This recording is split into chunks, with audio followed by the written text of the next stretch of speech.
مبارک سفر کا آغاز۔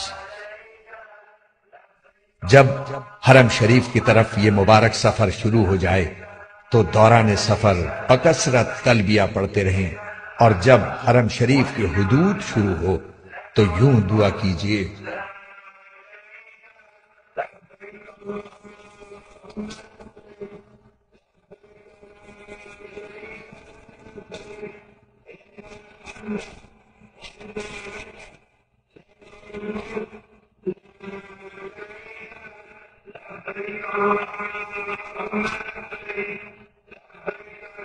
ترجمہ: اے اللہ، یہ آپ کے حرم اور امن کی جگہ ہے، بس جہنم کو مجھ پر حرام فرما دیجئے، اور اس دن کے عذاب سے ہمیں مامون فرمائیے جس دن آپ اپنے بندوں کو اٹھائیں گے، اور مجھے اپنے دوستوں اور اہل طاعت میں سے بنا لیجئے۔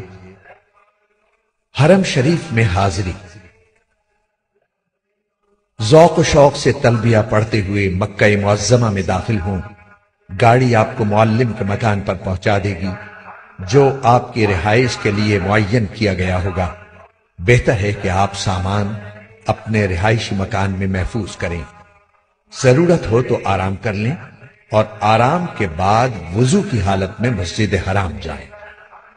مسجد حرام میں داخل ہوتے وقت یہ دعا پڑھیں: بسم اللہ والصلاة والسلام علی رسول اللہ۔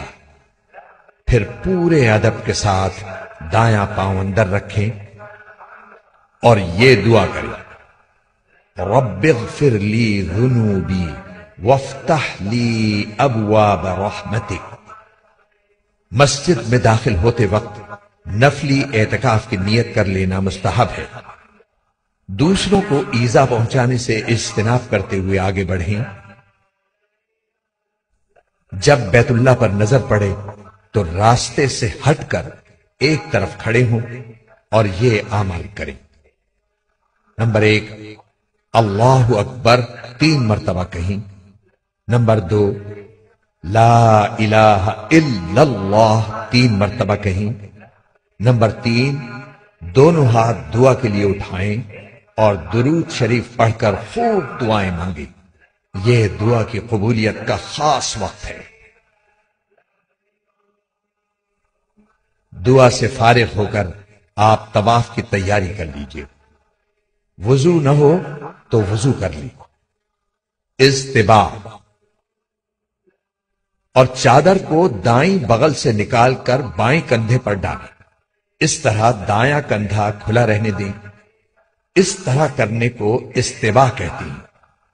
یہ حکم صرف مردوں کے لیے ہے۔ یاد رہے طواف باوضو ضروری ہے۔ وضو کے بغیر طواف صحیح نہ ہوگا۔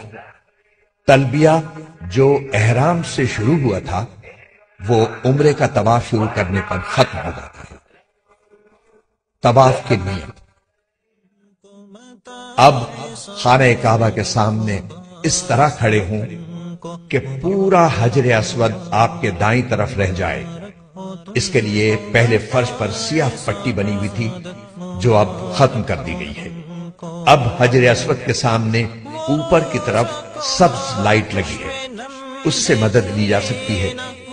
بغیر ہاتھ اٹھائے طواف کی نیت ان الفاظ میں کریں: اے اللہ، میں آپ کی رضا کے لیے عمرے کا طواف کرتا ہوں، آپ اس کو میرے لیے آسان کر دیجئے اور قبول کر لیجئے۔ استقبال، پھر اپنا رخ بیت اللہ کی جانب رکھتے ہوئے دائیں جانب کھسک کر حجر اسود کے بالکل مقابل آ جائیے، اور کانوں تک ہاتھ اٹھا کر یہ دعا پڑھیے: بسم اللہ اللہ اکبر وللہ الحمد والصلاة والسلام علی رسول اللہ، اور پھر دونوں ہاتھ چھوڑ دیں۔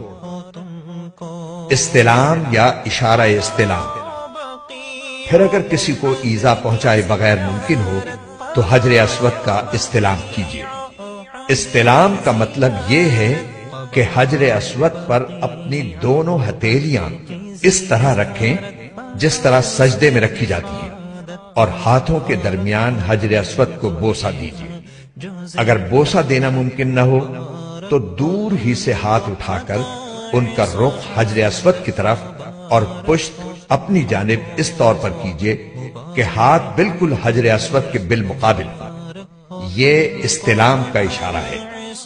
پھر یہ دعا پڑھیں: بسم اللہ اللہ اکبر وللہ الحمد والصلاة والسلام علی رسول اللہ۔ اس کے بعد ہاتھوں کو چوم لیجئے۔ یاد رکھیے کہ بوسہ دینا مسنون ہے۔ اگر اژدہام کی وجہ سے کسی کو تکلیف دیے بغیر بوسہ دینے کا موقع نہ ہو تو بوسہ دینا ضروری نہیں ہے۔